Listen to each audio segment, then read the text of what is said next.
እሺ በስመ አብ ወወልድ ወመንፈስ ቅዱስ አሃዱ አምላክ አሜን። የእግዚአብሔር ቤተሰቦች የእናታችን የእመቤታችን የቅድስት ድንግል ማርያም የቃል ኪዳን የአስራት ልጆች እንደምን አመሻችሁ። በይቅርታው በቸርነቱ እስከዚህ ሰዓት የጠበቀን አምላካችን እግዚአብሔር እድሜ ለንስሐ የሰጠን ብዙውን ኃጢአታችንን ክፉን በደላችንን ያልተመለከተብን በምሕረቱ በቸርነቱ የታገሰን ምስጋና ለእርሱ ይሁን። እንግዲህ ያው እግዚአብሔር ፈቅዶልን ይህንን የመጽሐፍ ቅዱስ ጥናት መግቢያ የሚል ተከታታይ ትምህርት ከጀመርን ትንሽ ቆይተናል እና ባለፈው በነበረ መርሃ ግብር የብሉይ ኪዳን መጻሕፍቶችን መመልከት ጨርሰን ነው ያቆምነው። ዛሬ ወደ አዲስ ኪዳን መጻሕፍት እንገባለን። እንግዲህ በብሉይ ኪዳን ትምህርታችን ስለ መጽሐፍ ቅዱስ ጠቅላላ መግቢያ አይተናል። መጽሐፍ ቅዱስ የሚባለው ምንድን ነው? ታሪኩ እንዴት ነው? አከፋፈሉስ፣ ቀኖናው፣ አቆጣጠሩ እንዴት ነው የሚለውን ተመልክተናል። መጽሐፍ ቅዱስ እንዴት ይነበባል? ስናነብ ምን አይነት መረጃዎችን መጠቀም ይገባናል የሚለውን አይተናል። ከዛ በኋላ ያው በዝርዝር የብሉይ ኪዳን መጻሕፍትን መመልከት ነው የጀመርነው የነበረው። እንግዲህ የሕግ መጻሕፍትን የብሉይ ኪዳን መጻሕፍት በአራት ዋና ዋና ክፍሎች ነው የሚከፈሉት። በአይሁድ አከፋፈል ሶስት ናቸው። በክርስቲያኖች በእኛ ዘንድ ደግሞ በአራት ከፍለን ነው የምናያቸው። የሕግ መጻሕፍት፣ የትንቢት መጻሕፍት፣ የጥበብ የምስጋና መጻሕፍት እና የታሪክ መጻሕፍት። እነዚህን መጻሕፍት በስፋት ስንመለከት ቆይተናል ማለት ነው። እንግዲህ ከዚህ በኋላ የምንመለከተው የአዲስ ኪዳን መጻሕፍትን ነው። በዚህ ውስጥ ያው በእጃችን ላይ ባለው ጥራዝ የመጽሐፍ ቅዱስ ጥራዝ ውስጥ የምናገኛቸው እስከ ራዕየ ዮሐንስ ድረስ ያሉትን መጻሕፍት እናያለን። በቀኖና ቤተክርስቲያናችን ደግሞ ያው ከአዲስ ኪዳን መጻሕፍት ገብተው የሚቆጠሩ 8 የሥርዓት መጻሕፍቶች አሉ። እንዲሁም ስለ ሌሎች መጻሕፍቶች ስለ መጻሕፍተ መነኮሳት፣ መጻሕፍተ ሊቃውንት እንግዲህ በቤተ ክርስቲያናችን እንደ ከመጽሐፍ ቅዱስ ገብተው ባይቆጠሩም ግን በቤተ ክርስቲያን ትምህርት የሚሰጥባቸው አራት የመጻሕፍት ትምህርት የሚሰጥባቸው አራት ዘርፎች እንዳሉ ሁልጊዜ እንማራለን። ያው መጻሕፍተ ሐዲሳት፣ መጻሕፍተ ብሉያት እንዳሉ ሆነው መጻሕፍተ መነኮሳት እና መጻሕፍተ ሊቃውንት የሚባሉ መጻሕፍቶች አሉ። እነሱን እንደው መጠነኛ ግንዛቤ እንወስዳለን። ስለ ሌሎች እንግዲህ ስለ መጻሕፍት ከተነሳ አይቀር በመጨረሻ ስለ አዋልድ መጻሕፍት እና መጨረሻ ላይ ምናልባት እንደ ማጠቃለያ ስለ መጽሐፍ ቅዱስ ባህሎች፣ አገላለጾች እና አንዳንድ መሰረታዊ ጽንሰ ሀሳቦች ለመመልከት ነው የምናስበው ማለት ነው። እንግዲህ ብሉይ ኪዳንን እንግዲህ ባለፈው እንደተመለከትነው መጻሕፍቶቹን በተለይ በተቻለ አቅም ያው በተጻፉበት ዘመን ለማየት ሞክረናል፣ በቅደም ተከተላቸው ማለት ነው። ያው የመጀመሪያው መጽሐፍ በመጽሐፍ ቅዱስ ላይ የምናገኘው ኦሪት ዘፍጥረት ነው። ጸሐፊው ሙሴ ቢሆንም በኦሪት ዘፍጥረት የምናገኘው እንግዲህ መጀመሪያ እግዚአብሔር ዓለምን እንዴት እንደፈጠረ ከፍጥረት ዓለም ተነስቶ ስለሆነ የሚሄደው እንግዲህ በመጀመሪያው ያው ከ5500 ከክርስቶስ ልደት በፊት የምናገኘውን ታሪክ ወይም ከዘመናትም በፊት እግዚአብሔር በልዕልና እንደነበረ ፍጥረታትን መፍጠር እንደጀመረ የሚነግረን ኦሪት ዘፍጥረት ነው። እንግዲህ ከእግዚአብሔር ፍጥረታትን ከፈጠረ በኋላ እስከ ሙሴ መነሳት ድረስ የጽሑፍ ሕግ ባልነበረበት ጊዜ የነበሩት ሰዎች የሚመሩት በሕገ ልቦና ነው እንላለን። ያ ዘመን ዘመነ አበው ይባላል። እንግዲህ በኦሪት ዘፍጥረት ላይ የአብርሃም ታሪክ እስከሚጀምርበት እስከ ምዕራፍ 12 ድረስ የምናገኛቸው ብዙ አባቶች አሉ። ከአዳም ጀምሮ የዘር ሐረጋቸውን ይቆጥርልናል ኦሪት ዘፍጥረት። እንግዲህ ዋና ዋናዎቹን እየተመለከትን ስንመጣ ይህንን እንግዲህ ጊዜ ሰሌዳ ለማስቀመጥ የሞከርነው ምንድን ነው? እስካሁን ድረስ የተማርነውን እንደው በስዕል መልክ አይምሯችን ላይ እንዲቀረጽ ነውና ብዙ ጊዜ ከክርስቶስ በፊት የነበሩ ታሪኮችን ስንናገር የምንቆጥረው ቅድመ ልደተ ክርስቶስ እያልን ነው። ወደኋላ ከክርስቶስ መወለድ በፊት ይህን ያህል ዘመን እያልን ነው እና እንግዲህ ዋናው ለሕዝበ እስራኤል መነሻ የሚሆነው የአብርሃም ታሪክ ነው። ያው አብርሃም ከክርስቶስ ልደት በፊት ወደ 2200 ዓመት ቀደም ብሎ የነበረ ነው ማለት ነው። ያው የእሱን ታሪክ የምናገኘው በዛው በኦሪት ዘፍጥረት ላይ ነው። የአብርሃም አምስተኛ ትውልድ የሆነው ኢዮብም እንግዲህ ያው ቀደም ብሎ አ፣ ያለን ስለሆነ እዚሁ ጋር አስቀምጠነዋል ማለት ነው። እንግዲህ በአብርሃም ዘር የተጀመረው የእስራኤል ታሪክ እንግዲህ ወደ ኦሪት ዘጸአት ስንሄድ ከአንድ ቤተሰብ ታሪክ ወደ የት ይሄዳል? ወደ ህዝብ ታሪክ። ህዝብ ሲሆኑ እናያለን። ታላቅ ህዝብ ሲሆኑ እናያለን። እ፣ እንግዲህ በዚህ መካከል ያው ታሪኩ እንደምታስታውሱት በዮሴፍ ዘመን እ፣ ያዕቆብ በረሃብ ምክንያት ወደ ግብፅ ወርደው ነበረ። ከዛ በኋላ እ፣ ቁጥራቸው እየበዛ በሚሄድበት ጊዜ ዮሴፍን የማያውቅ ፈርዖን ሲነሳ እስራኤላውያንን በባርነት ገዝተዋቸዋል ማለት ነው። እንግዲህ የሙሴ ታሪክ የሚጀምረው ከዛ በኋላ ነው። ስለዚህ እግዚአብሔር ሙሴን ያስነሳው እስራኤልን ከባርነት ነፃ እንዲያወጣና ወደ ተስፋይቱ ምድር ለአብርሃም በቃል ኪዳን በተስፋ ወደ አስጠበቃት ወደ ተስፋይቱ ምድር እንዲወስድ ነው። እንግዲህ ሙሴ የተነሳው ከክርስቶስ ቅድመ ልደተ ክርስቶስ 1500 ዘመን በፊት ነው ማለት ነው። ስለዚህ በሙሴ በዛ ዘመን ያሉትን እንግዲህ እንዴት እስራኤላውያን ከግብፅ ባርነት እንደወጡ ወደ ተስፋይቱ ምድር ያደረጉትን ጉዞ በበረሃ ውስጥ የነበረውን ፈተና እነዚህን ሁሉ የሚዳስሱልን እንግዲህ በኦሪት ዘጸአት ላይ የምናገኛቸው ታሪኮች ናቸው። እንግዲህ በሙሴ በኩል እግዚአብሔር ለእስራኤላውያን የሰጣቸውን ሕግጋት በኦሪት ዘሌዋውያን ዘኍልቍ መጨረሻም ላይ ድጋሚ ሙሴ እ፣ እንደ ስንብት ንግግር አድርጎ ለእስራኤላውያን የእግዚአብሔርን ሕግ ደግሞ ያስታወሰበትና ያስተማረበት ኦሪት ዘዳግምን እናገኛለን ማለት ነው። እ፣ እንግዲህ ሙሴ እስራኤላውያንን ይዞ ወደ ተስፋይቱ ምድር አልገባም። እ፣ በሩቅ ተመልክቷት ነው የቀረው። የእሱ ደቀ መዝሙር ኢያሱ ነው እስራኤላውያንን ይዞ ወደ ተስፋይቱ ምድር የገባው። ከዘመነ መሳፍንት የምንለው ደግሞ ትልቁ ዘመን የሚጀምረው ከኢያሱ ነው ማለት ነው። ወደ ተስፋይቱ ምድር ከገቡ በኋላ እስራኤላውያን በኢያሱ መሪነት ያችን እግዚአብሔር በተስፋ ያስጠበቀላቸውን እንግዲህ ከአብርሃም ዘመን ጀምሮ በተስፋ ስትጠበቅ የነበረችትን የእስራኤልን ምድር ወርሰው በዕጣ ተከፋፍለው መኖር ጀመሩ። እስከ መጨረሻው መስፍን እንግዲህ ነገስታትን መሾም እስከጀመሩበት ዘመን ድረስ የመጨረሻው መስፍን ሳሙኤል ነው። ሳሙኤል መስፍንም ነቢይም ነው። የመጨረሻው መስፍን ሳሙኤል ድረስ 13 መሳፍንት ተነስተዋል። ባለፈው በዝርዝር አይተናል። በመጽሐፈ መሳፍንት ውስጥ የምናገኘው ይህንን ታሪክ ነው ማለት ነው። ከመጽሐፈ ኢያሱ ጀምሮ ያው የመጀመሪያው መስፍን እሱ ስለሆነ መጽሐፈ መሳፍንት፣ ሩትና መጽሐፈ ሳሙኤል የመጀመሪያው ክፍል ማለት ነው። የተወሰነው ክፍል ስለ ዘመነ መሳፍንት ይነግረናል ማለት ነው። እንግዲህ አሁን ወደ 1350 ቅድመ ልደተ ክርስቶስ ደርሰናል ማለት ነው። ወደ 1050 ስንጠጋ ምን ያው ዘመነ መሳፍንት የምንለው እንግዲህ ለ200 ለ300 ዓመታት ያህል የቆየው ዘመን ሲያበቃ አሁን በሳሙኤል ሿሚነት የመጀመሪያው ንጉሥ ሳኦል እንደተሾመ እናያለን። ያ ዘመነ ነገስትን ይጀምርልናል ማለት ነው። ዘመነ ነገስት ከ1050 ጀምሮ የምናገኘው ዘመን ነው። በዚህ ዘመን ያው ዘመነ ነቢያትም ተደርቦ እናገኛለን። ነቢያት የተነሱት በብዛት ያው በዚሁ ዘመን ነው ማለት ነው።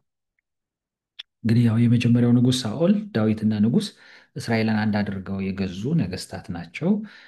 ከዛ በኋላ በንጉሱ በሰሎሞን ልጅ በሮብዓም ዘመን በ922 ቅድመ ልደተ ክርስቶስ ማለት ነው የእስራኤል መንግስት ለሁለት ተከፍሏል። ከ200 ዓመት በኋላ የሰሜኑ መንግስት በአሦራውያን ድል ተነስቶ ተማርኳል፣ ጠፍቷል።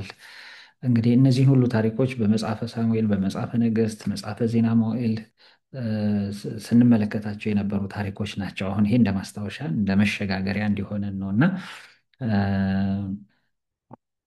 ያው በዚሁ ዘመን ያው ዘመነ ነገስት ስለሆነ ያው መዝሙረ ዳዊትንና መጽሐፍተ ሰለሞንንም ያገኘንበት ዘመን ነው ማለት ነው። በዚህ ዘመን የተነሱም ነቢያት አሉ። እነ ዮናስ፣ እነ አሞጽ፣ እነ ኢሳያስ፣ እነ ሚክያስ፣ እነ ሆሴ፣ ኢዩኤል፣ ናሆም፣ ሶፎንያስ፣ አብድዩ፣ ዕንባቆም እነዚህ ሁሉ ከባቢሎን ምርኮ በፊት የምናገኛቸው በዘመነ ነገሥት የምናገኛቸው ነቢያት ናቸው ማለት ነው። እነዚህ ነቢያት እንግዲህ ባለፈው በተደጋጋሚ እንዳየነው እስራኤላውያን በተደጋጋሚ እግዚአብሔርን ስላሳዘኑት እ፣ ስለሚመጣው ጥፋት ነው ይናገሩ የነበሩት። በተለይ የሰሜኑ ክፍል ከጠፋ በኋላ በአሦራውያን ድል ከተነሳ በኋላ የደቡቡን ክፍል ማስጠንቀቅ ነበር፣ እንደ ሰሜኑ ክፍል እንዳይጠፉ እንዳይማረኩ። እግዚአብሔር እነዚህ ነቢያት እያስነሳ ብዙ አስጠንቅቋል፣ ብዙ መክሯል። ግን ያው እስራኤላውያን አልሰሙም። ስለዚህ ምን ሆነ? በ587 ቅድመ ልደተ ክርስቶስ የደቡቡን ክፍል የይሁዳ አውራጃ በባቢሎን ተማርኳል። እንግዲህ በባቢሎን ምርኮ ጊዜ የነበሩ ነቢያት እነ ኤርምያስ፣ እነ ሕዝቅኤል፣ እነ ዳንኤል እነዚህም በቅርብ ጊዜ ታሪኮቻቸውን መጻሕፍቶቻቸውን ተመልክተናል ማለት ነው። እንግዲህ ይሄ የጊዜ ሰሌዳ ቢያንስ አሁን በዋናነት በአእምሯችሁ መሳል ያለባቸው ለማስታወስ አብርሃም የነበረበትን፣ ሙሴ የተነሳበትን፣ መጽሐፍተ መሳፍንት ዘመነ መሳፍንት የጀመረበትን፣ ዘመነ ነገስታት የጀመረበትን እና አብዛኞቹ ነቢያት የነበሩበትን ዘመን እነዚህ ማስታወስ ያስፈልጋል። የባቢሎን ምርኮ የነበረበትን ጊዜ ማስታወስ ያስፈልጋል ማለት ነው። እንግዲህ አሁን ስለ ሙሴ ስንናገር ሙሴ እንግዲህ ስለ ክርስቶስ ትንቢት ተናግሯል ስንል እንግዲህ 1500 ዘመን ቀድሞ ነው ማለት ነው የተናገረው። እና እነ ኢሳያስ 750 ዓመት ቀደም ብለው የተናገሩትን ትንቢት ነው የምናገኘው። እነ ዳዊት 1000 ዓመት ቀደም ብለው ነው ስለ ክርስቶስ ትንቢት ሲናገሩ የነበረው ማለት ነው። እና እነዚህን እንግዲህ በአእምሯችን ላይ እንድንይዝ ይረዳናል ማለት ነው። ቀጥሎ እንግዲህ ያው 70 ዘመን በባቢሎን የደቡቡ ክፍል ተማርከው ከሄዱ በኋላ ቤተ መቅደሱን ከጠፋ በኋላ እንደገና ያው ተመልሰው ነፃነት አግኝተው ወደ ሀገራቸው መጥተዋል። ሚጠት የምንለው እሱም መመለስ ነው። ከተመለሱ በኋላ ደግሞ ሶስት ነቢያት ተነስተው የፈረሰውን ቤተ መቅደስ እንዲያንጹ፣ የኢየሩሳሌም ቅጽር እንዲሰሩ፣ የተቋረጠውን አምልኮተ እግዚአብሔር እንዲያስቀጥሉ እግዚአብሔር እነዚህን ነቢያት አስነስቶ ሕዝቡን ሲመክር እንደነበረ ባለፈው አይተናል ማለት ነው። ሐጌ፣ ዘካርያስ እና ሚልክያስ ከሚጠት በኋላ የተነሱ ነቢያት ናቸው። እንግዲህ ከዚህ በኋላ ያው የፋርስ መንግስት ነው መካከለኛውን ምስራቅ ይገዛ የነበረው በዛ ዘመን እስከ 331 ዓመት የግሪክ ስልጣኔ የግሪክ መንግስት ኃይል አግኝቶ የፋርስን መንግስት ድል እስከነሳበት ዘመን ድረስ ማለት ነው። እና ከ331 በኋላ ያለው የሄለናይዜሽን የምንለው ያው የግሪክ ስልጣኔ በዓለም ላይ መስፋፋት ነው ብለናል። በዚሁ ዘመን ውስጥ ሌላው ወደ መጨረሻ ላይ ያነሳን የመቃብያንን ታሪክ ነው። እንግዲህ አንጢያኮስ የተባለው ያጨካኝ ንጉስ እንደገና ከሚጠት በኋላ ያነጹትን ቤተ መቅደስ አርክሶባቸዋል ብለናል። የአሳማ መስዋዕት እንዲሰዋበት አድርጓል። በአይሁድም ላይ ብዙ ግፍ አድርሷል። በዚህ ምክንያት ይህንን በመቃወም መቃብያን እንደተነሱ ባለፈው አንስተናል ማለት ነው። እንግዲህ ወደ 63 ዓመተ ምህረት ቅድመ ልደተ ክርስቶስ ስንነሳ ያው የግሪክ መንግስት እየተዳከመ የሮም መንግስት ደግሞ ስልጣን እያገኘ ኃይል እያገኘ መጥቷል። እንግዲህ ያንን ዓለምን ወይም መካከለኛው ምስራቅን የማስተዳደር የመግዛት ስልጣን ወደ ሮም ተሻግሯል ማለት ነው። እንግዲህ ጌታችን ኢየሱስ ክርስቶስ ሲወለድ ወይም ዘመነ ሐዲስ ኪዳን የምንለው ሲመሰረት ሲጀምር በዚህ በመካከለኛው ምስራቅ ላይ ስልጣን የነበረው የሮም መንግስት ነው ማለት ነው። አሁን ነቢዩ ዳንኤል በዛ ከረጅሙ ተራራ ላይ የሰው እጅ ሳይነካው የተፈነቀለው ደንጊያ እና የወርቅ፣ የብር፣ የነሐስ፣ የብረትና የሸክላ ቅልቅል የነበረውን ያንን ምስል ፈጭቶ ተራራ አህሎ የተቀመጠው ያ ደንጊያ የጌታችን የኢየሱስ ክርስቶስ ምሳሌ እንደሆነ በነቢዩ በዳንኤል የተነገረውን ትንቢት አንስተናል። እነዚህንም የነገስታቱን መፈራረቅ የምናነሳው እንግዲህ ይሄ የነቢዩ የዳንኤል ትንቢት መፈጸሙንና አሁን ያለነው የነገስታት ንጉስ የጌቶች ጌታ መድኃኒታችን ኢየሱስ ክርስቶስ የተወለደበት ዘመን ላይ ነን ማለት ነው። እና ያ ከረጅም ተራራ የወረደው ደንጊያ የተባለው ጌታችን ኢየሱስ ክርስቶስ እንደሆነ ባለፈው በስፋት አንስተናል።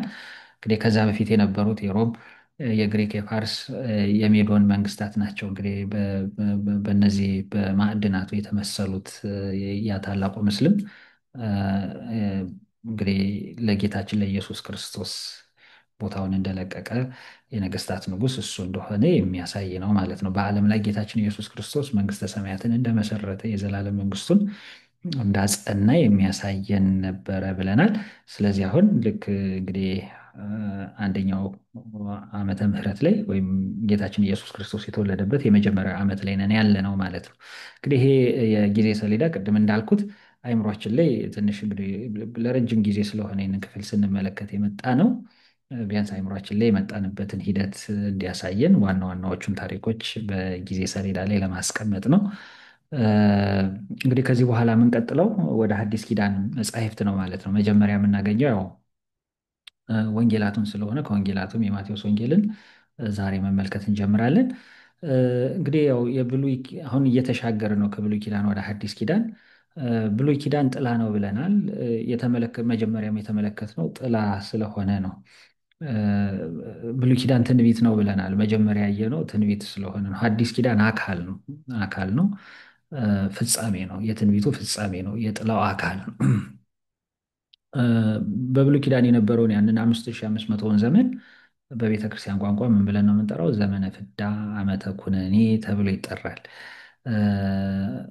በሰው ልጆች ላይ መርገም የጸናበት፣ የሞት ፍርድ የተፈረደበት፣ ምልአተ ኃጢአት የነገሰበት፣ ሰይጣን ሰውን የገዛበት፣ ሰው ከእግዚአብሔር ጋር የተጣላበት፣ ሰማይና ምድር የተለያዩበት ጊዜ ነው እና ይሄ ዓመተ ኩነኔ ይባላል። ጌታችን ኢየሱስ ክርስቶስ ልክ ሲወለድ ይሄ ዓመተ ኩነኔ ተቀይሮ ስሙ ምን ሆነ? ዓመተ ምሕረት። ዓመተ ምሕረት የሰው ልጅ እግዚአብሔር የታረቀበት፣ ለሰው ልጅ ምሕረት የተሰጠበት፣ ድህነት የታወጀበት ስለሆነ ከክርስቶስ ልደት በኋላ ያለው ዓመተ ምሕረት ይባላል። እንግዲህ አዲስ ኪዳኑ ዘመን ዓመተ ምሕረት ይባላል።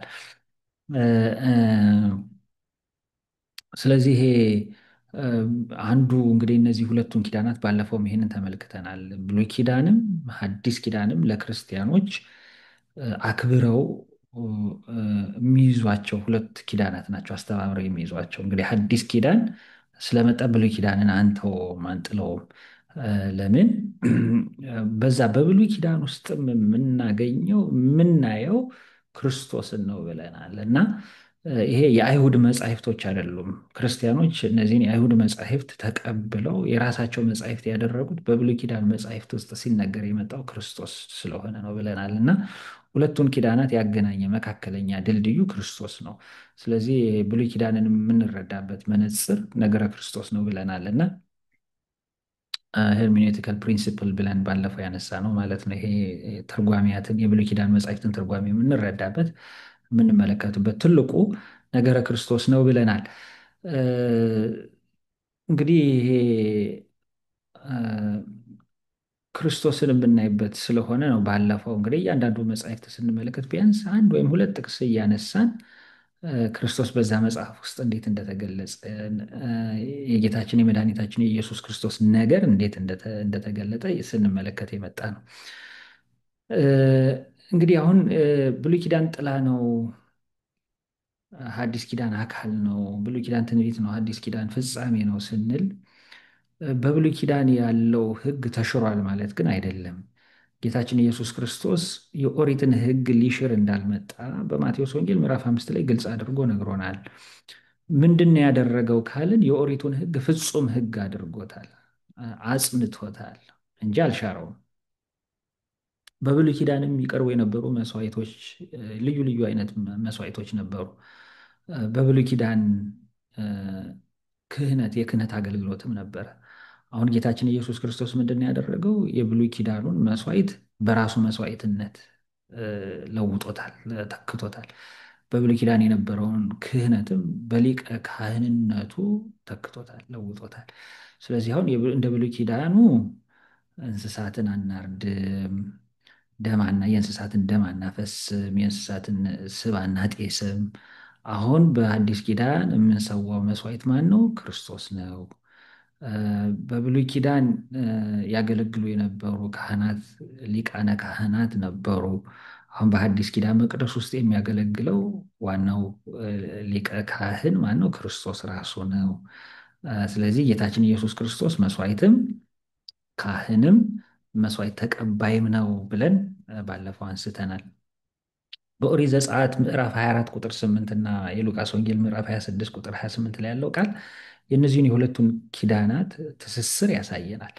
በኦሪት ዘጸአት ላይ ጌታችን እግዚአብሔር አምላክ ለእስራኤላውያን ያ የብሉይ ኪዳኑን ቃል ኪዳን ሲያደርግ በሙሴ በኩል ሕግጋቱን በሁለት ጽላት ላይ ጽፎ ከሰጣቸው በኋላ ምንድነው ያው ሕዝቡን መስዋዕት ሰውቶ የመስዋዕቱን ደም ረጭቷቸዋል ሙሴ። ያ የቃል ኪዳኑ ምልክት ነበረ እና ምንድነው በኦሪት ዘጸአት ምዕራፍ 24 ቁጥር 8 ላይ የሚለው እግዚአብሔር ከእናንተ ጋር ያደረገው የቃል ኪዳኑ ደም እነሆ ብሎ ነበር ያንን ደም የረጨው። እና ይሄ የሉቃስ ወንጌል አይደለም፣ የማቴዎስ ወንጌል ነው። የማቴዎስ ወንጌል ምዕራፍ 26 ቁጥር 28 ላይ ስንመለከትም ጌታችን ኢየሱስ ክርስቶስ ልክ የሐዲስ ኪዳኑን ስርዓት በስጋውና በደሙ ሲመሰርት ጸሎተ ሐሙስ ላይ የተናገረው ምንድን ነው? ስለ ብዙዎች ለኃጢአት ይቅርታ የሚፈስ የሐዲስ ኪዳን ደም ይህ ነው ነው ያለው እና ያንን የብሉይ ኪዳኑን የእንስሳትን ደም የለወጠ የተካ ደም የሐዲስ ኪዳን ደም ያሰኘው ይሄ ነው እና ያው ብሉይ ኪዳን ጸንቶ የነበረው በእንስሳት ደም መረጨት ነበር። የሐዲስ ኪዳኑ ደግሞ በክርስቶስ ደም ነው። ስለዚህ የሐዲስ ኪዳኑ የበለጠ ክብር አለው ማለት ነው። ለዚህ ነው ሐዋርያው ቅዱስ ጳውሎስ በሁለተኛ ቆሮንቶስ ምዕራፍ 3 ከቁጥር 7 ጀምሮ እንደዚህ ይላል። ስለዚያ ስላለፈው የፊቱ ብርሃን የእስራኤል ልጆች የሙሴን ፊት መመልከት እስኪሳናቸው ድረስ በዚያች በድንጋይ ላይ በፊደል ለተቀረጸች ለሞት መልእክት ክብር ከተደረገላት ይላል። ስለዚያ ስላለፈው ስለዚህ የብሉይ ኪዳኑን ሕግ ነው የሚለው ይሄንን ሙሴ ከእግዚአብሔር እነዛን 10ቱን ትእዛዛት ተቀብሎ ሲመጣ ፊቱ እንደ ፀሐይ ያበራ ነበረ። እስራኤላውያንም ፊቱን መመልከት አይቻላቸውም ነበረ። ሙሴን ተገልበብለን ሙሴ ይሉት ነበረ። ሙሴ ፊትን ሸፍንልን ይሉት ነበረ እና ያ የፊቱ ብርሃን በእስራኤል ልጆች ፊት እጅግ ያበራ ነበረ እና የሁሉ ምንድን ነው ከተሰጠው ከዛ ከእግዚአብሔር ከሰጠው ከሕጉ ክብር የተነሳ ነው። እና ለዛ ለብሉይ ኪዳኑ ሕግ የሁሉ ክብር ከተደረገለት ይላል። በድንጋይ ላይ ለተቀረጸው በፊደል ለተቀረጸው ለሞት መልእክት ክብር ከተደረገለት ለመንፈስ ቅዱስ መልእክትማ ምንኛ እጅግ ክብር ሊደረግ ይገባ ይሆን ይላል። ኩነኔን ለምታመጣ መልእክት ብዙ ክብር ከተደረገላት የጽድቅ መልእክትማ ምን ያህል ትከብርና ትመሰገን ይሆን ይላል። በዚህ ፍጹም ክብር ባነጻጸሯት ጊዜ የከበረች እንዳልከበረች ትሆናለች ይላል እና ቁጥር 11 ላይም ያ የሚያልፈው ክብር ካገኘ ያ ጸንቶ የሚኖረውማ እንዴት እጅግ ክብር ያገኝ ይሆን ይላል። አሁን በዚህ ቦታ ላይ እንግዲህ ያንን የመጀመሪያውን የብሉይ ኪዳኑን ሕግ ምን ብሎ ጠርቶታል ቅዱስ ጳውሎስ? የፊደል ሕግ፣ የሐዲስ ኪዳኑን የመንፈስ ሕግ፣ የብሉይ ኪዳኑ የተጻፈበትን የድንጋይ ሰሌዳ፣ የሐዲስ ኪዳኑን ደግሞ ልብ ብሎታል እና የብሉይ ኪዳኑን ሕግ የሞት መልእክት፣ የሐዲስ ኪዳኑን የመንፈስ ቅዱስ መልእክት ብሎታል። የብሉይ ኪዳኑን የኩነኔ መልእክት ብሎታል። የሐዲስ ኪዳኑ ደግሞ ጽድቅ የሚገኝበት መልእክት ብሎታል እና በዚህ መንገድ ሲያነጻጽረው እናያለን እና ያኛው የፊተኛው ጊዜያዊ እንደሆነ ይሄኛው ደግሞ ለዘላለም ጸንቶ እንደሚኖር ቅዱስ ጳውሎስ ሲናገር እናየዋለን። ምንድነው አሁን እዚህ ላይ ቅዱስ ጳውሎስ እያሳየን ያለው? አሁን ፊደል እና መንፈስ የሚለው አሁን ፊደል የሚለው ሕገ ሥጋን የሚወክል ነው። አንደኛ ንባብን የሚወክል ነው፣ ጥሬ ንባብን ማለት ነው። ሶስተኛ ደግሞ ኦሪትን የሚወክል ነው። መንፈስ ሲል ደግሞ ሕገ ነፍስን የሚወክል ነው፣ ወይም ንባብን ሳይሆን ትርጓሜን የሚወክል ነው። ወይንም በሶስተኛው ደግሞ ካየነው ወንጌልን የሚመለከት ነው። አሁን በዚህ መንገድ አባቶቻችን ተርጉመውልናል። እኛ ለጊዜው አሁን እያነጻጽረን ያለነው ኦሪትና ወንጌልን ነው እና ፊደል ይገድላል ተብሏል፣ መንፈስ ደግሞ ያድናል፣ ትርጓሜ ያድናል ተብሏል እና የቀድሞ አገልግሎት ኃጢአትን ገልጦ ስለሚያሳይ ነው ይገድላል የተባለው። አሁን በብሉይ ኪዳን የብሉይ ሕግ የሞት መልእክት ያለው ለምንድን ነው? ቅዱስ ጳውሎስ ችግሩ ከሕጉ ነው ማለቱ አይደለም ቅዱስ ጳውሎስ። ምክንያቱም የብሉይ ኪዳኑ ሕግ ስለሆነ ኃጢአትን ገልጦ ስለሚያሳይ ነው። ያጠፋነውን ጥፋት ልክ እንደ መስታወት በደላችንን ኃጢአታችንን ልክ እንደ መስታወት ገልጦ ያሳያል። በመስታወት የተመሰለው ለዛ ነው። መስታወት በፊት ላይ ያለ ጉድፍን ያሳያል እንጂ በፊት ላይ ያለ ጉድፍን አያነሳም። እ፣ ቆሻሻን አይጠርግም፣ አያነጻም። የመስታወት ስራው ምንድን ነው? ማሳየት ነው። ማሳየት ነው እና ልክ የብሉይ ኪዳንም ሕግ ልክ እንደዛው ነበረ።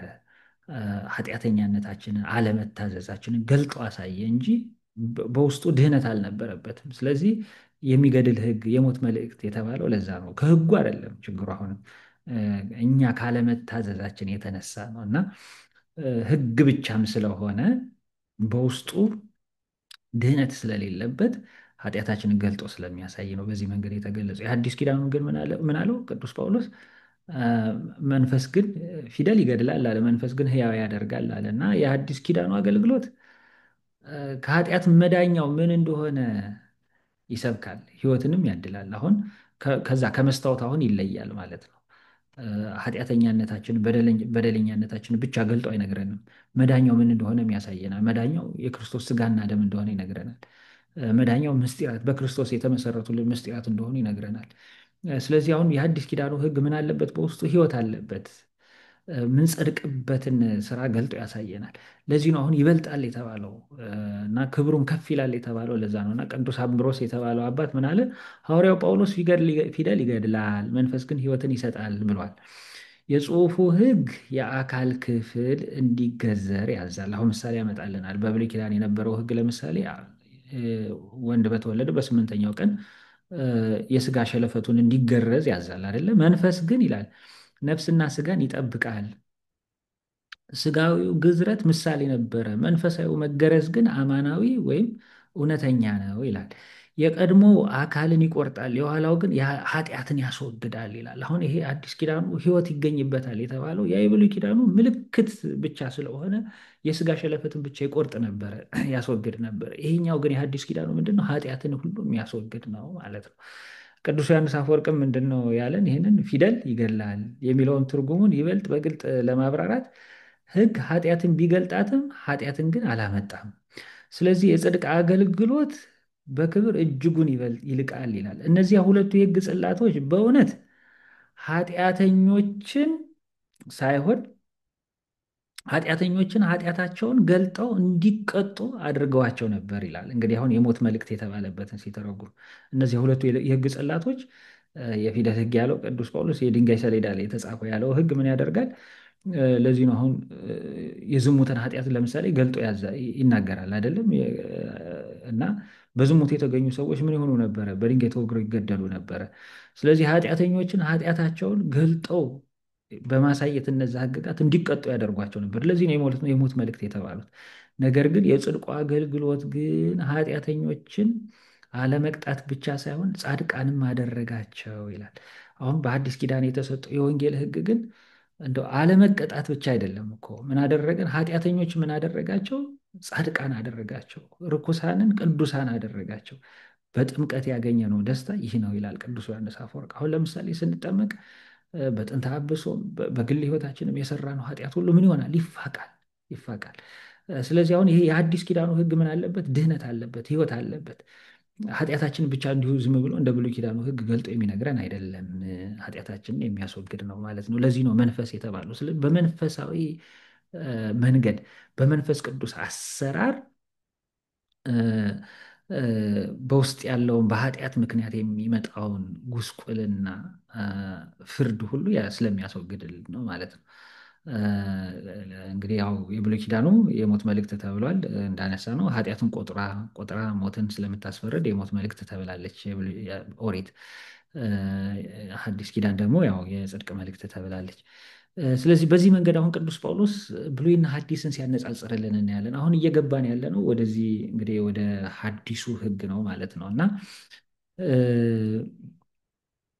አሁንም ግን አሁን ይህንን ስናነሳ ምንድን ነው በሐዲስ ኪዳንም እኛ የምንድንበትን ነገር ክርስቶስ ሁሉን አዘጋጅቶ ፊት ለፊታችን አስቀምጦልናል። አሁንም ቢሆን ተዘጋጅተን ለድህነት ወደ ተሰሩልን ምስጢራት መቅረብ የእኛ ድርሻ ነው።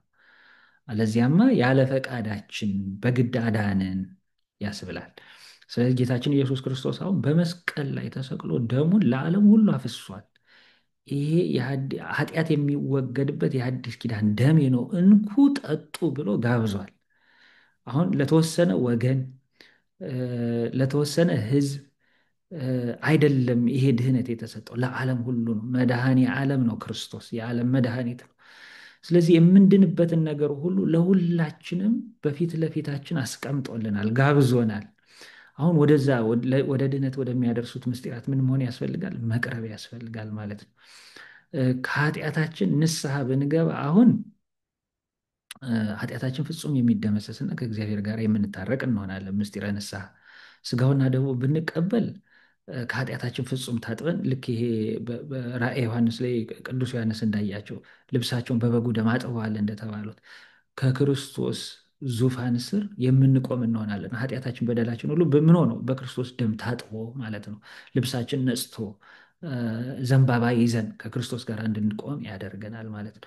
ስለዚህ ይሄ የሐዲስ ኪዳኑ ሕግ ለዚህ ነው የመንፈስ ሕግ የተባለ የሚበልጥ ሕግ ነው፣ የበለጠ ክብር ይገባዋል የተባለው እና ያው በብሉይ ኪዳን የነበረውን እግዚአብሔር የሰጠውን ሕግ ፍጹም አድርጎ ወዴት የሚያደርስ ወደ ድህነት፣ ወዴት የሚያደርስ ወደ ክርስቶስ የሚያደርስ፣ ወዴት የሚያደርስ ወደ መንግስተ ሰማያት የሚያደርስ ሕግ አድርጎልናል። ምክንያቱም የብሉይ ኪዳኑ አገልግሎት የገነትን ደጅ ሊከፍት አልቻለም፣ ሰውን ከእግዚአብሔር ጋር ሊያስታርቅ አልቻለም። እና ለዛ ነው አሁን ይሄኛው ይበልጣል የተባለ። እንግዲህ ይሄ አሁን እንግዲህ ወደ ሐዲስ ኪዳኑ ተሻግረን መተናል ማለት ነው። ስለዚህ መጀመሪያ የምንመለከተው እንግዲህ ሐዲስ ኪዳኑ ክፍል ስንት ክፍሎች አሉት ብለናል? ወንጌላት አሉ፣ የታሪክ መጽሐፍ የምንለው የሐዋርያት ሥራ አለ፣ መልእክታት አሉ፣ የቅዱስ ጳውሎስ 14ቱ መልእክትና ሰባቱ የሌሎቹን የሐዋርያት መልእክታት የቅዱስ ጴጥሮስ፣ የቅዱስ ዮሐንስ፣ የይሁዳና የያዕቆብ መልእክታት አሉ። ከዛ በኋላ ምን አለን? ራእየ ዮሐንስ አለን። ራእየ ዮሐንስ አለን። እንግዲህ እነዚህ አራት ክፍሎች ናቸው። ከዛ በኋላ አምስተኛው የስርዓት መጻሕፍት የምንላቸው ስምንቱ የስርዓት መጻሕፍቶች ናቸው። እነዚህ የሐዲስ ኪዳን መጻሕፍት ናቸው። ስለዚህ የመጀመሪያው ክፍል ምንድነው? ወንጌላት ናቸው ማለት ነው። ስለዚህ ዛሬ እሱን ነው መመልከት የምንጀምረው። ወንጌል የግሪክ ቃል ነው። እንግዲህ ብዙ ጊዜ እናነሳዋለን። ኢዋንጌሊዮን በግሪክ ኢዋንጌሊዮን ማለት ምን ማለት ነው? የምስራች ማለት ነው። ሰናይ ዜና፣ መልካም ዜና ማለት ነው። ጉድ ኒውስ ማለት ነው። እንግዲህ በጣም እንደው እኔ ይሄ ስም ደስ ያሰኘኛል። ምክንያቱም በቃ በወንጌል ውስጥ የምናገኘው መልእክት በጥሩ ቃል የሚገልጥ ነው። ወንጌል ማለት ምን ማለት ነው? ምስራች ማለት ነው። ወንጌል ማለት ምን ማለት ነው? መልካም ዜና ማለት ነው። ወንጌል የምትናገረው አሁን ይህ ሲጠበቅ የነበረው እንግዲህ ገና ስንጀምር የምናገኘው መልካም ዜና ነው ማለት ነው። በብሉይ ኪዳን የነበሩትን መጻሕፍት ተመልክታችኋል። እንዴት የሰው ልጆችን እንደው ጥፋት፣ ጉስቁልና ከእግዚአብሔር ይደርስባቸው የነበረውን ቅጣት፣ መቅሰፍት እነዚህን ሁሉ እያየን ነበር እየመጣን የነበረው። አሁን ሕይወት ያለበትን እንደው የእግዚአብሔርን ፈቃድ የምናገኝባት መጽሐፍ አገኘን ማለት ነው። ያቺ ማነች? ወንጌል ነች። ወንጌል የምስራች የምትናገር ምንድን ነው? ምስራቹ ምንድን ነው ካለን ወንጌል ስንከፍት መጀመሪያ ላይ የምናገኘው ምንድን ነው? ቃል ሥጋ ሆነ የሚል ነው። ወይንም የክርስቶስን የዘር ሐረግ ነው የምናገኘው። ተወለደ የሚል ነው። መድኃኒት ተወልዶላችኋል ደስ ይበላችሁ የሚል ነው። መድህን ተወልዷል የሚል ነው። እና እግዚአብሔር ከሰማየ ሰማያት ወርዶ በድንግል ማርያም ማኅፀን መጸነሱን ሰው መሆኑን የምስራቹን ዜና ለመናገር ታላቁ ባለግርማው መልአክ ዛሬ እንግዲህ መታሰቢያው የምናደርግለት ቅዱስ ገብርኤል መውረዱን ለድንግል ማርያም በድንግል ማርያም በኩል ለዓለም ሁሉ ደስ ይበላችሁ የሚለው የምስራች ዜና መነገሩን ነው የምናነበው። የሉቃስ ወንጌልን ስንከፍት ይሄ ነው ምስራች የተባለው። ምንድን ነው ምስራቹ? ድንግል በድንግልና ጸንሳ በድንግልና ወንድ ልጅን ወለደች፣ እግዚአብሔርን ወለደች፣ እግዚአብሔር ሰው ሆነ የሚለው። ስለዚህ የሰው ልጅ የመዳኑ ምስጢር ይሄ ነው። ስለዚህ እግዚአብሔር ሰው መሆኑን ታበስራለች ወንጌል። የነቢያት ትንቢት መፈጸሙን ትናገራለች። አሁን ዛሬ ማቴዎስ ወንጌልን ስንመለከት እናየዋለን። መርገም እንደተሻረ፣ ሞት እንደጠፋ፣ ኃጢአት እንደተሻረ፣ ዲያብሎስ ድል እንደተነሳ ትናገራለች ወንጌል። ይህ ሁሉ ደስታ ነው፣ ምስራች ነው።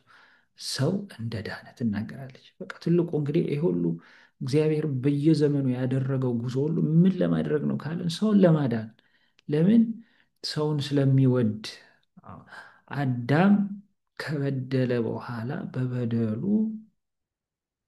ለዘላለም ባህሪው ጎስቁሎ መርገም በላዩ ላይ ጸንቶበት ሞት ነግሶበት ዲያብሎስ ሰልጥኖበት እንዳይኖር እንዳይኖር ነው እንግዲህ እግዚአብሔር ጉዞ ያደረገው ወደ ሰው ልጅ። እ፣ ይሄ የድህነት ጉዞ እግዚአብሔር ወደኛ ያደረገው ጉዞ ነው። ያንን እ፣ እንግዲህ ጉዞ እግዚአብሔር መፈጸሙን ነው የምትናገረው ወንጌል። ወንጌል እ፣ ሰው ዳነ፣ ሰው ዳነ። ትልቅ የምስራች። ስለዚህ እንደ ተስፋው ቃል ዘመኑ ሲደርስ ክርስቶስ መጸነሱ መወለዱን ስላስተማረው ትምህርት፣ ስለሰራቸው ታምራት፣ ሰውን ለማዳን ስለተቀበለው ቤዛ ስለሆነው መከራው፣ ስለሞቱ፣ ስለ ትንሣኤው፣ ስለ ዕርገቱ እንዲሁም ደግሞ በዮሐንስ ወንጌል ላይ ስለ ማንነቱ በባህሪው ስላለው ክብር የሚናገሩ መጻሕፍት ናቸው ማለት ነው። ስለዚህ አሁን ይህንን ካየነው ወንጌል ማለት የክርስቶስ ደብዳቤ ነች ማለት ነው። የክርስቶስ ትምህርቱን፣ የክርስቶስን ጌትነቱን፣ አምላክነቱን ገልጣ የምትናገር ነች ማለት ነው። እና እግዚአብሔር ለሰው ልጅ ያለውን ፍቅር ከወንጌል በላይ ሊገልጥልን የሚችል መጽሐፍ የለም። ስለዚህ ከዚህ ሁሉ የተነሳ ምንድን የመጽሐፍት ሁሉ መክብብ ትባላለች ወንጌል። በራእይ ዮሐንስ ላይም ዮሐንስ በራእዩ ሲመለከት መጽሐፍት ተገለጡ፣ ደግሞም ሌላ መጽሐፍ ተገለጠች ብለዋል። እና ያቺ ሌላ የተባለች ተለይታ የተጠቀሰችው ወንጌል እንደሆነች ተተርጉሞልን እናነባለን። ከመጽሐፍት ሁሉ ልዩ መጽሐፍ ነው ማለት ነው ወንጌል። ወንጌል የመጽሐፍት ሁሉ መክብብ፣ መሪያቸው፣ አለቃቸው፣ ሰብሳቢያቸው ነች ወንጌል። በብሉይ ኪዳን ያሉት ሁሉ የሚናገሩት በወንጌል ስለተሰበከው በወንጌል ከወንጌል በኋላም ያሉት መጻሕፍት ዞረው የሚናገሩት በወንጌል ስለተሰበከው ነው። ሰብሳቢያቸው ነች የምንለው ለዛ ነው። የነቢያቱ የብሉይ ኪዳኑ ታሪኮች ሁሉ በጠቅላላ የሚናገሩት ወንጌል ላይ ስለተሰበከው፣ ወንጌል ላይ ስለተገለጠው ክርስቶስ ነው። ከዛ በኋላ ያሉትን መጻሕፍት ደግሞ እንደገና ዞረው ተመልሰው የሚሰብኩልን፣ የሚያብራሩልን፣ የሚገልጡልን ወንጌል ወንጌል ነው። ስለዚህ ወንጌል የመጻሕፍት ሁሉ መክብብ ነች። የወንጌል ጸሐፊዎች አራት ናቸው። ማቴዎስ እና ዮሐንስ ከአስራ ሁለቱ ሐዋርያት፣ ማርቆስ እና ሉቃስ ከሰባ አርድእት። እንግዲህ ጌታችን ኢየሱስ ክርስቶስ ወንጌልን አስተምሮ ከሰጣቸው 120 ቤተሰብ ከምንላቸው ውስጥ 12 ሐዋርያት፣ 72ቱ አርድእት የምንላቸው ደቀ መዛሙርት አሉ። 36ቱ ቅዱሳት አንስት አሉ። ከነዚህ ከ120 ቤተሰብ የመንፈስ ቅዱስን ጸጋ በሐዋርያት ሥራ ምዕራፍ 1 እና ምዕራፍ 2 ላይ እንደምንመለከተው የተቀበሉት እነዚህ በማርቆስ እናት በማርያም ቤት ሆነው የመንፈስ ቅዱስን ጸጋ የተቀበሉት መካከል አራቱ፣ ሁለት ከሰባ አርድእት፣ ሁለት ከሐዋርያት መካከል ወንጌሉን እንዲጽፉ አድርጓል። እግዚአብሔር ባወቀ ማለት ነው። ለምንድን ነው የሚለውን እንግዲህ አባቶቻችን ተርጉመውልናል። ለምንድን ነው ሐዋርያት ብቻ እንዲጽፉት ያላደረገው? ሁለት ከአርድእት ሁለት ከሐዋርያት ለምን አደረገ የሚለውን አንደኛው ስለ አርድእት ክብር ነው፣ ስለ ክብረ አርድእት ነው ብለው ተርጉመውልናል አባቶቻችን። ለምን ቢባል ከአርድእት ወገን ወንጌል ባይጽፉ ኖሮ እቺ ታላቅ የመጻሕፍት ሁሉ መክብብ ከተባለችው ውስጥ ከአርድእት ወገን ባይጽፉ ኖሮ የአርድእትን ትምህርት በናቁ ነበረ፣ ባቃለሉ ነበረ። አሁን የከበረችይቱንም ወንጌል እንዲጽፉ በማድረግ የአርድእትንም ትምህርትና ስብከት ልክ እንደ ሐዋርያት ትምህርትና ስብከት አክብረው እንዲቀበሉ ለማድረግ ነው ብለው ተርጉመውልናል አባቶቻችን። በአርድእት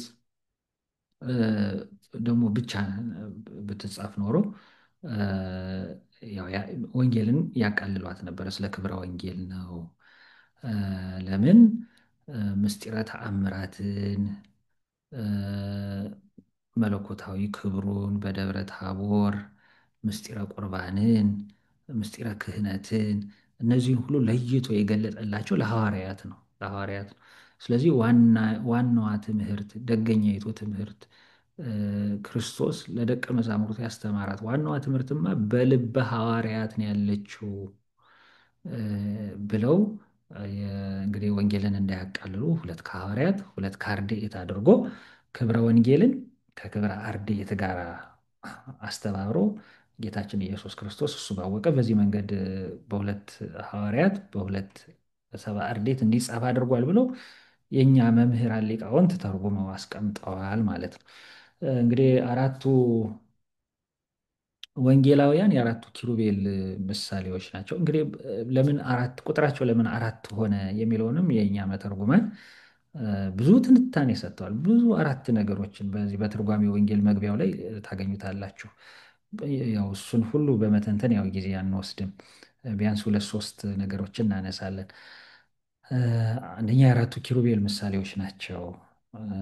ወንጌላውያኑ ማቴዎስ በገጸ ሰብ፣ ኪሩቤል የምንላቸው እንግዲህ ጸወርተ መንበር የሥላሴ መንበር የሚሸከሙ ናቸው።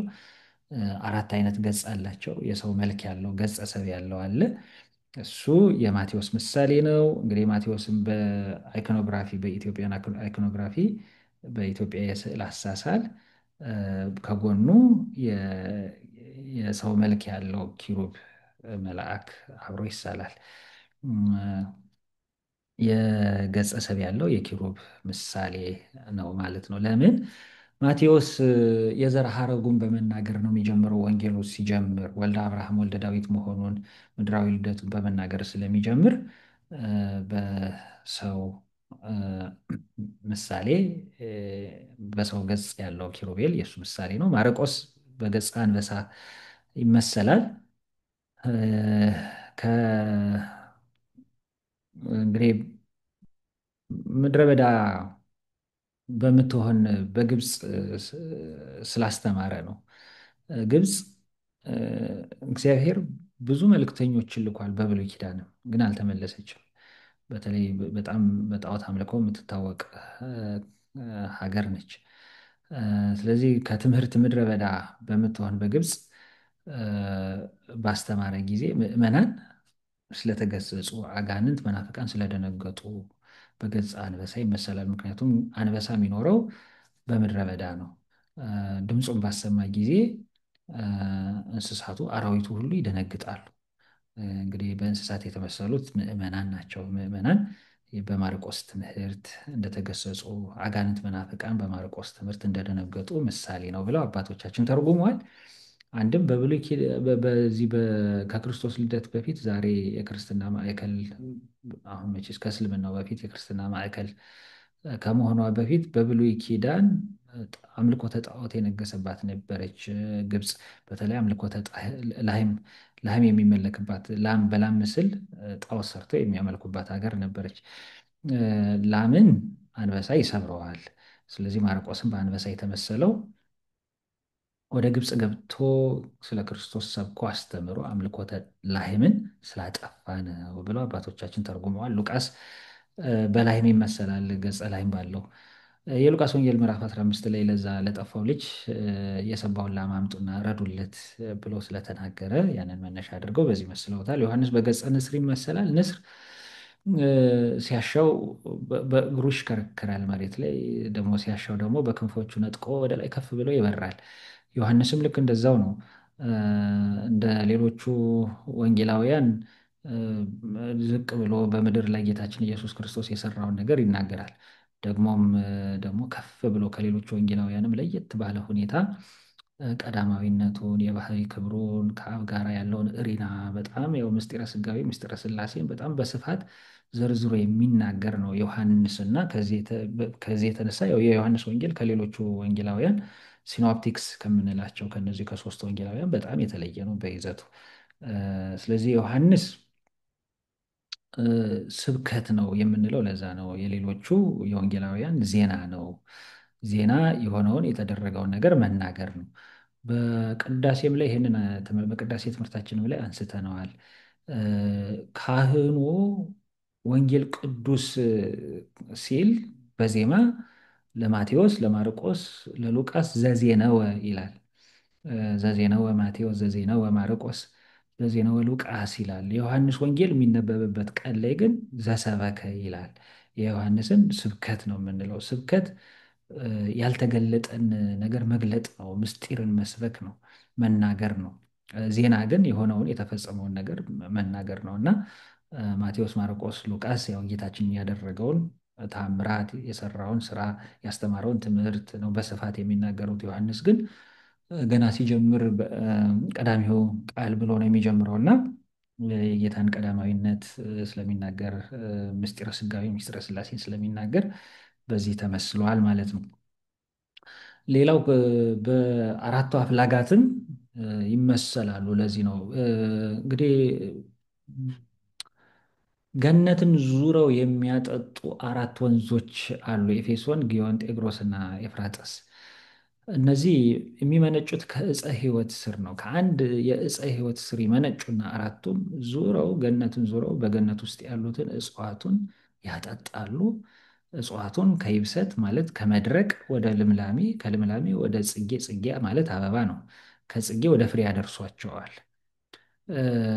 እና እነዚህም አሁን አራት ወንጌላውያን በአራቱ አፍላጋት የተመሰሉት ለምንድን ነው? እነዛ ከአንድ ዕፀ ሕይወት ስር እንደሚመነጩ እነዚህ አራቱም ወንጌላውያን ከአንድ ጌታ ነው ወንጌልን የተማሩት። ከአንድ ጌታ ተምረው እነዚህ አራቱ አፍላጋት ዙረው በገነት ውስጥ ያሉትን እጽዋት እንደሚያጠጡ እነዚህም አራት ወንጌላውያን ምን አደረጉ? ዓለምን ዙረው ወንጌልን ከአንድ ጌታ ያገኟትን ወንጌል ምን አደረጉ? አስተማሩ። ምዕመናንን እንግዲህ በእጽዋት የተመሰሉት ምዕመናን ናቸው። ከይብሰተ ኃጢአት በኃጢአት ከመድረቅ ወደ ልምላሜ ንስሐ፣ በንስሐ ወደ መለምለም አደረሷቸው። ከልምላሜ ንስሐ ደግሞ ወዴት አደረሷቸው? ወደ ጽጌ ትሩፋት፣ ትሩፋት ወደ መስራት አደረሷቸው። ከጽጌ ትሩፋት ደግሞ ወዴት አደረሷቸው? ወደ ፍሬ ክብር አደረሷቸው። ስለዚህ ይብሰት ወይም መድረቅ የተባለው የኃጢአት ሕይወት ነው። ልምላሜ የተባለው ንስሐ ነው። ስለዚህ ደግሞ ይኸውላቸው ይህንን ነው መርሳት የሌለብን። ሰው ንስሐ ከገባ በኋላ እንዲሁ ተዘሎ አይኖርም። ንስሐ ልምላሜ ነው፣ እውነት ነው። በኃጢአት ከደረቀ ሕይወት ወጥተን ወደ መለምለም ወይም ቅጠል ወደ መያዝ ደርሰናል። ግን በቅጠል ብቻ ምን ይገኛል? ምን ያስፈልጋል? ፍሬ ማፍራት። ስለዚህ ሰው ንስሐ ከገባ በኋላ ምን ያስፈልገዋል? የትሩፋት ስራ ያስፈልገዋል።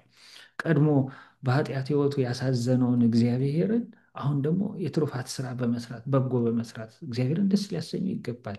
ስለዚህ የንስሐ ሕይወት እንደው ከልምላሜ ወይም ንስሐ መግባት ላይ ብቻ ካህኑ ጋር ሄዶ ኃጢአትን በመናዘዝ ብቻ የሚያቆም አይደለም። በንስሐ ሕይወት የምንኖር ክርስቲያኖች ምን ይጠበቅብናል? በየዕለቱ ፍሬ ማፍራት ወይም በአበባ ማጌጥ የትሩፋት ስራ ያስፈልገናል። እና ያ የትሩፋት ስራ ወዴት ያደርሰናል? ወደ ክብር ያደርሰናል። ስለዚህ ይህንን እንግዲህ አራቱ ወንጌላውያን ነው የሚያደርጉን። ይህንን ወንጌል ስናነብ እንደው ከኃጢአት ሕይወት እንድንወጣ ወደ ንስሐ እንድንደርስ የትሩፋት ስራን አብዝተን እንድንሰራ ነው እኮ ወንጌል የምታስተምረን አይደለ? በወንጌል ውስጥ አሁን ጌታ ያስተማራቸው ብዙ የትሩፋት ስራዎች አሉ። ጾሙ፣ ጸሎቱ፣ ስግደቱ፣ ምጽዋቱ በብዙ ምሳሌዎች ጌታ ያስተማራቸው የትሩፋት ስራዎች አሉ እና በነዛ ስራዎች በአበባ እንድናጌጥ ደግሞ እነዛን ስራዎች ደግሞ አፍርተን በመስራት ወደ ክብር እንድንደርስ ወንጌል ታስተምራለች። ሌላው እንግዲህ አባቶቻችን በአራቱ ነፋሳተ ምሕረት በዓለም ውስጥ የሚመላለሱ 12 ነፋሳት እንዳሉ አባቶቻችን ያስተምራሉ። 8ቱ ነፋሳተ መዓት ይባላሉ፣ ለጥፋት የሚታዘዙ ናቸው። አራቱ ነፋሳተ ምሕረት ናቸው። እነዚህ ነፋሳተ ምሕረት በነፈሱ ጊዜ 5 ነገሮች ለሰው ልጆች ይመጡላቸዋል። አንደኛ ጠል፣ ሁለተኛ ዝናብ፣ ሶስተኛ ሕይወት፣ አራተኛ በረከት፣ አምስተኛ ፈውስ። እንግዲህ በዓለም ውስጥ እጽዋቱ የሚበቅሉት ፍሬ የሚገኘው ሕይወት የሚገኝበት ሕይወተ ሥጋ የሚገኝበት ነገር ሁሉ ድህነት የሚገኝበት ነገር ሁሉ የሚመጣው በእነዚህ ነፋሳት ነው። ስለዚህ እነዚህ አሁን ወንጌላውያኑ በእነዚህ በአራቱ ነፋሳተ ምሕረት የተመሰሉት እንደጠሉ ትምህርት በወንጌል ውስጥ ምን እናገኛለን? ትምህርት። እንደ ዝናሙ ሥጋውና ደሙን በወንጌል ውስጥ እናገኛለን። እንደ ሕይወት መንፈሳዊ እናገኛለን። በሕይወት ሥጋዊ ሕይወት መንፈሳዊ፣ በበረከት ሥጋዊ። አሁን ይሄ ነፋሳቱ በምድር ላይ በረከት ሥጋዊን ያመጣሉ። ወንጌላውያኑ ደግሞ በረከት መንፈሳዊ ያመጡልናል። ፈውስ ሥጋዊ እነዛ እንደሚያመጡ ፈውስ መንፈሳዊ ያመጡልናል። እንግዲህ አባቶቻችን በዚህ ሁሉ ምሳሌ ተርጉመዋል። አሁን እነዚህ ቁጥራቸው 4 መሆኑን እንግዲህ እንደ ምሳሌ እነዚህ ነገሮች ስናነሳ በእነዚህ ውስጥ የምናገኘው መልእክት ስላለ ነው እኮ እነዚህን የምናነሳው። እና እነዛ አራቱ አፍላጋት አሁን ያስተማሩን ነገር በአእምሯችን ላይ ቀርጸን እንድንይዘው፣ በኃጢአት እንዳንደርቅ፣ በኃጢአት የደረቀ ሕይወት እንዳይኖረን፣ ሁልጊዜ በንስሐ የለመለመ ሕይወት እንዲኖረን፣ ሁልጊዜ በየጊዜው ንስሐ እንድንገባ፣ ሁልጊዜ የትሩፋት ስራ እንድንሰራ፣ ሁልጊዜ እንደው ለክብር የሚያደርስ በጎ ስራ እንድንሰራ ስለሚያስታውስንም ነው እነዚህ ምሳሌዎች የምናነሳው። ስለዚህ ወንጌል ዝም ብለን ማንበብ፣ ወንጌል የህይወት ትምህርት ነው ብለናል። ስለዚህ ወንጌል ዝም ብሎ ትምህርት ብቻ አይደለም። ወንጌል የተማረ ሰው ስጋውና ደሙ መቀበል አለበት። የወንጌል ዓላማ እኮ እኛን ስጋውና ደግሞ እንድንቀበል ማድረግ ነው። ስንት ዘመን ወንጌል እንማራለን። የወንጌል ዓላማ እኛን ወደ ንስሐና ወደ ስጋውና ወደ ደግሞ ማድረስ ነው። ህይወት የሚገኘው በሱ ህይወት የሚገኘው በሱ በረከት የሚገኘው መንፈሳዊው ማለት ነው በዚህ ነው። ፈውስ መንፈሳዊ የሚገኘው በሱ ነው እና እነዚህን ሁሉ የምናገኝበት ስለሆነ ነው እነዚህ ለጊዜ ወስደን ያየ ነው።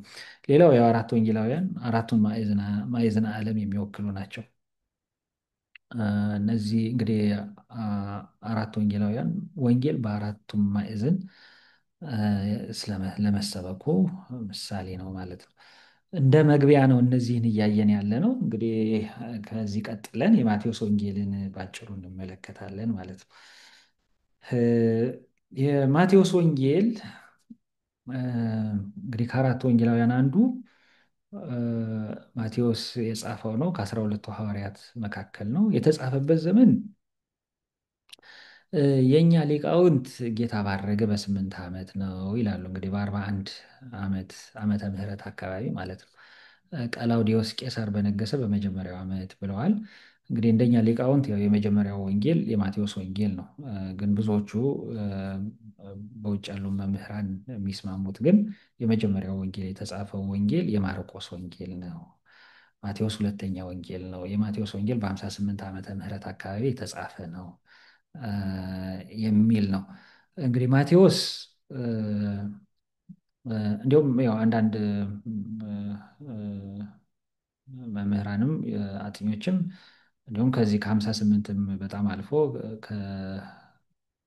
ከኢየሩሳሌም ጥፋት በኋላ ከ70 ዓመተ ምህረት በኋላ የተጻፈ ነው የሚሉም አሉ። ስለዚህ ያው ዋናው እንግዲህ የምንይዘው እዚህ ላይ አ፣ በተለይ አሁን በስፋት የተደረጉ በወንጌላቱ ዙሪያ የተደረጉ ሰፊ ጥናቶችን ስንመለከት የመጀመሪያው ወንጌል የማርቆስ ወንጌል እንደሆነ የሚጠቁሙ ብዙ ጥናቶች ስላሉ ነው ይህንን የምናነሳው። የመጀመሪያው የማርቆስ ወንጌል ነው የምንለው ከዛ አኳያ ነው። ምናልባት ያው የምታነቡት መጽሐፍ ላይም በየወንጌላቱ መጨረሻ ላይ መቼ እንደተጻፈ፣ በምን ቋንቋ እንደተጻፈ፣ በማን በየትኛው ንጉሥ ዘመን እንደተጻፈ የሚናገር ስላለ ከዛ ጋር እንዳይጋጭ ብለን ሁለቱንም ያነሳ ነው። እንግዲህ ማቴዎስ የቀድሞ ስሙ ሌዊ ይባላል። ማቴዎስ የሚለውን ስም የሰጠው ጌታችን መድኃኒታችን ኢየሱስ ክርስቶስ መታደል ነው። ያው በጌታችን በኢየሱስ ክርስቶስ አዲስ ስም ማግኘት በተለይ የቀድሞ ሕይወታቸው መልካም ያልሆነውን ለመልካም አገልግሎት ለወንጌል አገልግሎት ጌታ ሲጠራ ብዙ ጊዜ ስማቸውን ይለውጣል። ኬፋን ጴጥሮስ፣ ሳኦልን ጳውሎስ የሚል ስያሜ ያወጣላቸው ጌታችን መድኃኒታችን ኢየሱስ ክርስቶስ ነው። ማቴዎስ ማለት በዕብራይስጥ ማቲቴአሁ ያህዌ የሚል ቃል አለበት መጨረሻው። ያሁ የሚለው ያህዌን የሚወክል ነው እና የያህዌ ስጦታ የእግዚአብሔር ስጦታ ማለት ነው። ማቴዎስ አባቱ በወንጌል ላይ እልፊዮስ እንደሆነ ተጠቅሷል። ወልደ እልፊዮስ ነው የሚባለው። በእኛ ሊቃውንት ያው ዲቁ የሚል ስያሜም እንዳለው አንስተዋል አባቶቻችን። እናቱ ክሩቲያስ ትባላለች። ቀድሞ ስራው ቀራጭ ነበረ። ቀራጭነት እንግዲህ የኃጢአተኛነት ህይወት ነው ብለናል። ብዙ ጊዜም እንግዲህ በታሪክ እንደምንመለከተው ቀራጮች ብዙ ጊዜ ህይወታቸው ከኃጢአት ጋር የተገናኘ ነው።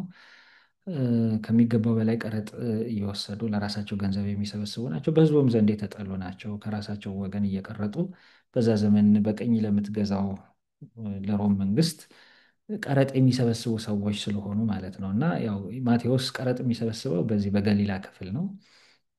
ከገሊላ ባህር አቅራቢያ በምትገኘው ጌታችን ኢየሱስ ክርስቶስ ብዙ ወንጌል፣ ትምህርት፣ ታምራት ባደረገባት ቅፍርናሆም በምትባለው ከተማ ውስጥ ነው እና በዚያች ቦታ ሆኖ ቀረጥ ይሰበስብ ነበረ ለሮም መንግስት።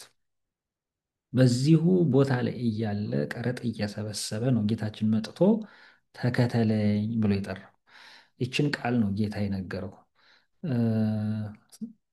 ልቡ ተነሳስቶለት የሚሰበስበውን ገንዘብ ትቶ የሚሰራውን ስራ ትቶ ጌታን መከተል ጀምሯል። ተከተለኝ የምትለውን አንዲት የክርስቶስን ድምፅ ሰምቶ ማለት ነው። ይሄ ለእኛ ትልቅ ትምህርት ነው። እንግዲህ ጌታችን መድኃኒታችን ኢየሱስ ክርስቶስ ዛሬም የሚጋብዘን በዚሁ መንገድ ነው። ተከተለኝ ተከተይኝ ነው የሚለው። እሱ ወደ ሄደበት እንድንሄድ፣ እሱ ባለፈበት የመከራ መስቀል ጉዞ እንድንጓዝ ይጠራናል። ሁል ጊዜ ወደ መከራ መስቀሉ ነው የሚጠራን። ለምን? ያንን አልፈን ነው ትንሣኤው ጋር የምንደርሰው። ስለዚህ ማቴዎስንም እየጠራ ያለው ወደ መከራ መስቀል፣ በሰይፍ ተሰይፎ ነው የሞተው ማቴዎስ። በመከራ ውስጥ አልፎ ነው ክርስቶስን ያገኘው። ስለዚህ ክርስትና ዝም ብሎ ይሄ እነዚህ አሁን በዘመናችን የተነሱ ፕሮቴስታንቶች አሉ። በቃ ዝም ብሎ የብልጽግና አይነት ወንጌል የሚያስተምሩ። ክርስትና እንደዛ አይደለም። ክርስቶስ የሚጠራን ሁል ጊዜ ወደ መስቀል ነው። በዓለም ሳላችሁ መከራ አለባችሁ ነው የተባለው። ስለዚህ ክርስቶስ የምናገኘው በመከራ ውስጥ አልፈን ነው። ተከተለኝ ያለው ልክ እኛንም የጠራን ጌታችን ኢየሱስ ክርስቶስ እንደዛ ነው። ሊከተለኝ የሚወድ ቢኖር አስቀድሞ ራሱን ይካድ፣ መስቀሉን ይሸከም፣ በኋላ የሚከተለኝ ነው ያለው እና ለእኛም የቀረበልን ጥሪ ልክ ለማቴዎስ የቀረበለት አይነት ጥሪ ነው። ማቴዎስ ይህንን ጥሪ ከጌታችን ሲሰማ ድግስ ደግሶ ድሆችን ጋብዞ ምጽዋት መጽውቶ ሀብቱን በትኖ ጌታችን ኢየሱስ ክርስቶስ በሙሉ ልቡ ተከትሎታል። ይህ ማቴዎስ ወንጌል ምዕራፍ 9 ከቁጥር 10 እስከ 13 ታነቡ ታገኙታላችሁ፣ በምን አይነት መንገድ ጌታን እንደተከተለው እና ከዚህ የተነሳ አባቶቻችን የቁም ተስካሩን ያወጣ ሐዋርያ ይሉታል። የቁም ተስካር እና ያለውን ሀብቱን ንብረቱን ያው ድግስ ደግሶ ድሆችን አብልቶ መጽውቶ ጌታችን ኢየሱስ ክርስቶስን ተከትሎታል። በረከቱ ይደርብን። እኛም ቢያንስ እንኳን በዚህ ደረጃ ባይሆን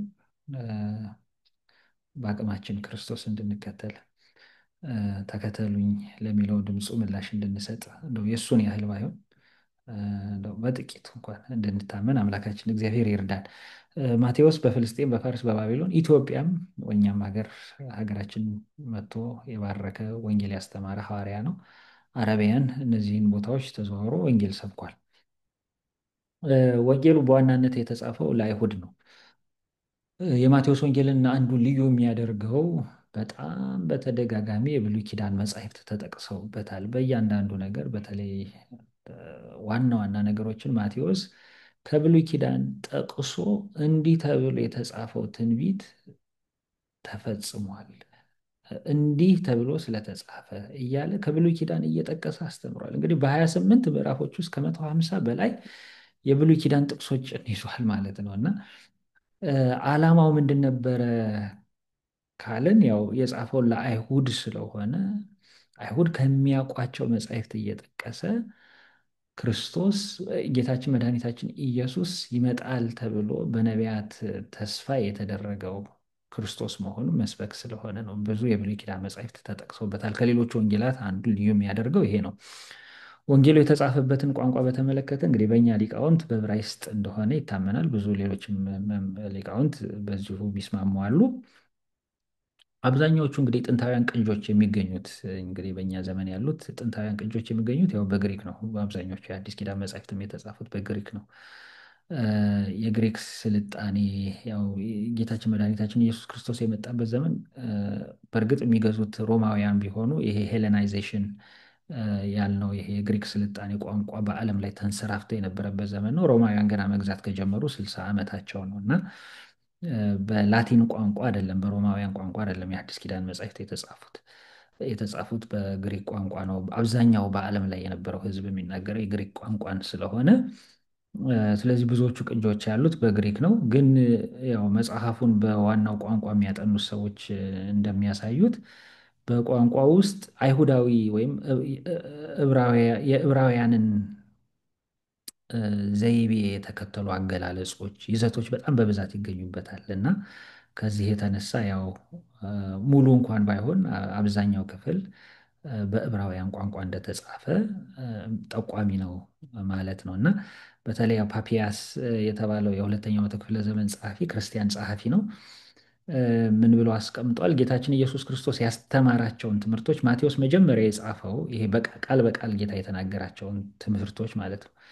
በአረማይክ ቋንቋ ነው ብሎ ተናግሯል። እና ይሄ ወንጌሉ ላይ ጌታ ያስተማራቸውን ትምህርቶች ያመጣው ከዛ መጀመሪያ ላይ በአረማይክ ቋንቋ ከተጻፈው ቅጂ ነው ብለው ብሎ አስተምሯል ማለት ነው። እና ይሄ በሁለተኛው መቶ ክፍለ ዘመን ያለ ጥንታዊ ምስክርነት ነው ማለት ነው። ስለዚህ ከዚህ የተነሳ ያው